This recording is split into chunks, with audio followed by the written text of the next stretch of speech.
इसके लिए फिर मेन अगर देखा जाए तो जिम्मेवार है कौन? इस तरीके की सोच के लिए जिम्मेदार कौन है? मतलब आपने सोल्यूशन की तरफ की बात करी, जिम्मेदार कौन है? ऐसा क्यों हुआ ये?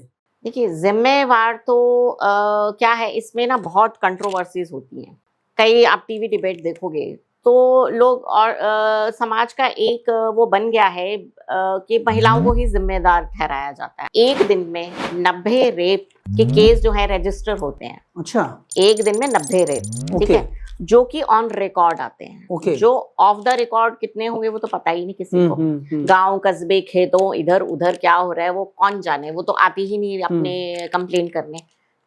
जब एक समाज में एक दिन में 90 रेप हो रहे हैं तो उसका जिम्मेवार कौन है? क्या होता है, कुछ इस तरह की मानसिकता के लोग हैं जिनके दिमाग में हिंसा भरी पड़ी है। वो क्या बोलेंगे कि नहीं जी, इन सारी चीजों के लिए तो महिलाएं जो हैं अब घर से बाहर निकल रही हैं। जैसे निर्भया के केस में, जो निर्भया का रेपिस्ट था, उसका बीबीसी पे इंटरव्यू बहुत वायरल हुआ, जो कह रहा है कि लड़कियां जब घर से बाहर 9 बजे के बाद निकलेंगी तो उनका जरूर रेप तो होगा।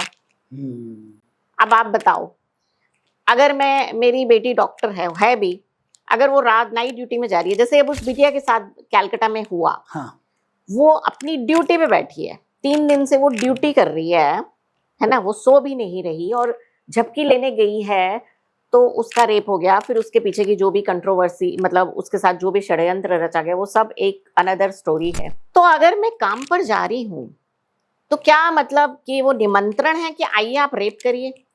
तो फिर उन बच्चियों का क्या, जो छोटी छोटी 6 माह की बच्चियों के साथ रेप होता है ना? या फिर जो महिलाएं साड़ी में और पल्लू में रहती हैं, जो बुरके में रहती हैं, उनके साथ जब रेप होता है तो उसके पीछे कौन?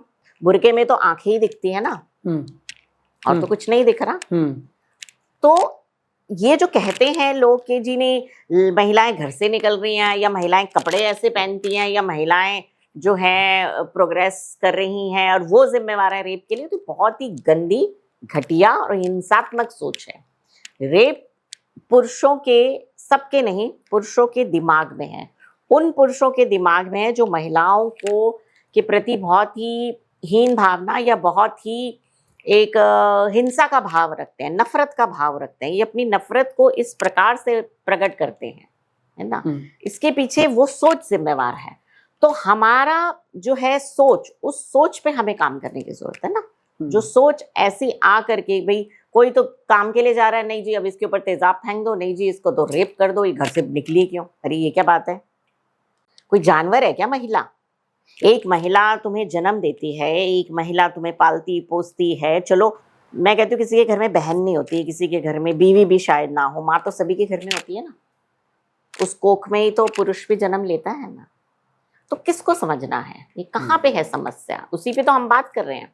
तो क्योंकि अब मुझे लगता है कि एक चीज़ मैं और जानना चाहूँगा, क्योंकि ओशो से आप भी बहुत समय से जुड़ी हुई हैं, ओशो से मैं भी जुड़ा हुआ हूँ। ओशो ने क्योंकि हर समस्या को लेके अपने विचार दिए, अपने कुछ ऐसे विचार दिए जिससे समाज में कुछ चेंजेस आ सकते हैं।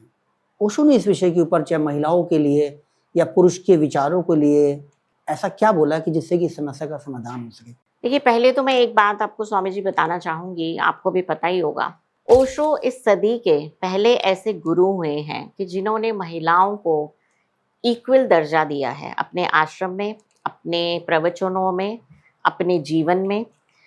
महिलाएं उतनी इक्वली इन्वॉल्व रही जितने पुरुष रहे, ठीक है। और अगर आप ओशो की नारी और क्रांति पढ़ें तो उस जमाने में ओशो ने मैरिटल रेप के ऊपर नारी और क्रांति में लिखा है कि व्हाट इज मैरिटल रेप। तब तक किसी ने सोचा भी नहीं होगा कि मैरिटल रेप जैसी चीज भी क्या कुछ होती है। जबकि हमें तो लगता है कि हाँ भाई, जब एक शादी हो गई तो एक महिला की ड्यूटी है कि अपने पति के लिए उसको खाना भी बनाना है, उसको बच्चे भी पैदा करके देने हैं, और उसको उसके साथ फिजिकल इंटीमेसी भी रखनी है, चाहे वो उसकी इच्छा है चाहे वो इच्छा नहीं है ना। तो इस मैरिटल रेप पे ओशो से ही ये बात को समझा। तो ओशो के विचार तो ऐसा है कि ओशो ने महिलाओं को बहुत फ्रीडम दी है, और उन्होंने बोला है कि महिलाओं को हर उसमें आकर के आगे बढ़ना है, पुरुष के साथ कंधे से कंधा मिलाना है, क्योंकि वो भी इक्वली वैसी ही है जैसा पुरुष है, उसमें कुछ फर्क नहीं है। बल्कि ओशो ने तो बोला है कि वो जो क्रोमोजोम और वो होते हैं कि वो महिलाएं 50 और पुरुषों के 49 होते हैं, महिलाएं तो कंप्लीट है, उनको कुछ नहीं करना। अगेन जो खुराफात है वो 50 जो उसके कम है, एक जो कम है पुरुष का, उसको ही वो ठीक करना है ना। तो महिलाओं को जितना ओशो ने सम्मान दिया किसी ने नहीं दिया। और हम एक अमृता प्रीतम जो हुई है पोएट, वो ओशो सन्यासिनी भी थी, उन्होंने एक बड़ी खूबसूरत बात बोली थी कि सभ्यता का युग तब आएगा जब महिला की इजाजत के बगैर कोई उसके शरीर को छू भी नहीं पाएगा। यानी और इससे बड़ा सम्मान और क्या होगा ना। सभ्यता तो तभी आएगी। इवन अगर कोई प्रोस्टिट्यूट, कोई वेश्या भी अगर उसका कंसेंट नहीं है, तभी भी उसके साथ जबरदस्ती का किया गया संभोग रेप की कैटेगरी में ही आएगा। क्योंकि उसका कंसेंट नहीं है। तो यानी कि ओशो एक पहले ऐसे गुरु हैं जिन्होंने महिला के कंसेंट या महिला की मर्जी या महिला की स्वतंत्रता या महिला की भावनाएं या महिला की उस पर सबसे ज्यादा ओशो ने ही बोला है ना। तो इसलिए मुझे तो लगता है इससे अगर ओशो की बातों को सारे समझ जाएं तो शायद समाज में बहुत बदलाव आ सकता है। मगर अफसोस उनके खुद के जो है सन्यासी वही इस चीज को, लाइन को क्रॉस कर जाते हैं। फ्रीडम के नाम पे वो कुछ भी सोचते हैं कि हाँ जी क्योंकि ओशो ने ऐसा बोला है तो हम तो फ्री हैं, हम महिला को कुछ भी बोल दें, कुछ भी कह दें। तो फ्रीडम के साथ समझ, अवेयरनेस, बिना अवेयरनेस के फ्रीडम जो है एक पागल की फ्रीडम है। एक फ्रीडम पागल की होती है, एक बुद्ध पुरुष की होती है। पागल क्या कुछ भी करता है, वो ये कुछ भी कर रहा है क्योंकि वो तो कह रहा है मैं तो पागल हूँ, मैं तो फ्री हूँ। एक फ्री होगा बुद्ध पुरुष जो कि होश में रह के बोधपूर्वक हर एक्ट करेगा। उस फ्रीडम और इस फ्रीडम में फर्क है। फ्रीडम के साथ बोध और फ्रीडम के साथ अवेयरनेस।